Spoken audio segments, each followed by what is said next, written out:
নমস্কার বন্ধুরা, আজকে আমি তেল পটল রান্না করব। দেখো, তার জন্য পটল নিয়ে নিছি। এখানে আমি পটলের খোসা ছাড়িয়ে এই গাটা কেটে নিয়েছি।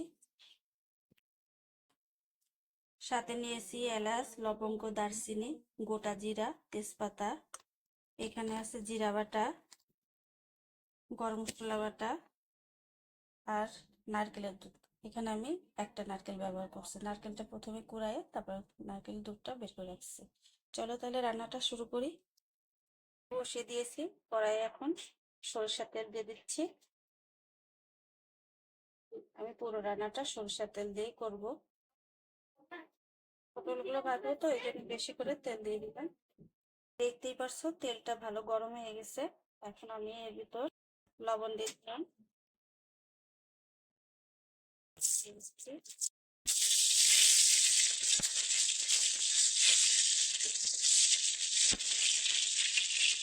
অল্প করে দিলাম।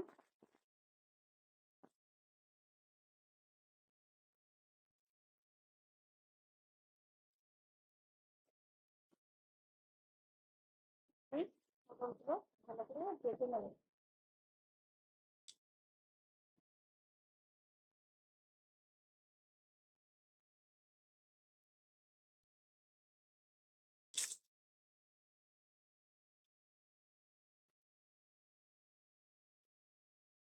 প্রায় 10 মিনিট ভাজার পরে দেখো পটলটা এরকম হয়েছে। আমি এখন পটলটা তুলে নেব।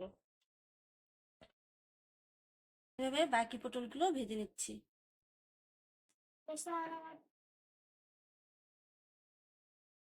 তেল গরম হয়ে গেছে, এখন আমি ফোড়নটা দিয়ে দিলাম তেলে। এখন আমি হলুদ,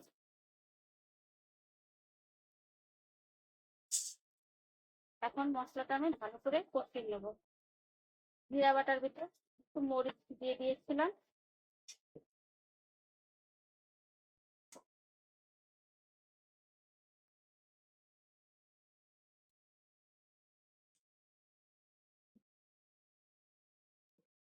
দেখো মশলাটা কষানো হয়ে গেছে, এখন আমি পটলগুলো দিয়ে দিচ্ছি। এই মশলার সাথে ভালো করে পটল মিশিয়ে নেব।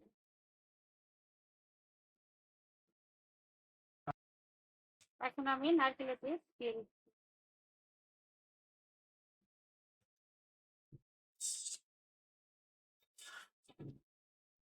পরিমাণ মতো লবণ দিয়ে দিলাম।